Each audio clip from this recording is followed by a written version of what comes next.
ఈ చివరి శ్రావణ శుక్రవారం రోజున అంటే ఈ 4వ శ్రావణ శుక్రవారం రోజున మీరు లక్ష్మీదేవికి దీపారాధన చేసినప్పుడు ఆ దీపారాధన ప్రమిద కింద ఈ ఆకు పెట్టి దీపం వెలిగిస్తే మీకు డబ్బు అనేది 4 దిక్కుల నుండి దూసుకు వస్తుందండి. కూటికి లేని వాళ్ళు కూడా కోటేశ్వర్లు అవుతారు. మనకి ఆర్థిక సమస్యలన్నీ తొలగిపోతాయి, అప్పుల సమస్యలు కూడా తీరిపోతాయి.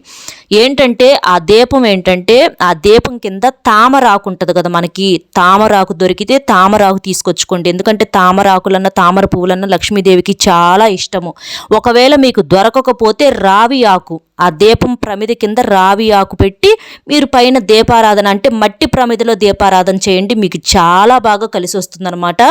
అలాగే ఆ దీపారాధనలో ఆ నూనెలో మనం ఒక యాలుక్కాయ కనుక మీరు వేస్తే మీ కోరిక ఏదైనా సరే తీరి మీకు అఖండ ధనప్రాప్తి కలుగుతుంది, అఖండ రాజయోగం పడుతుందన్నమాట.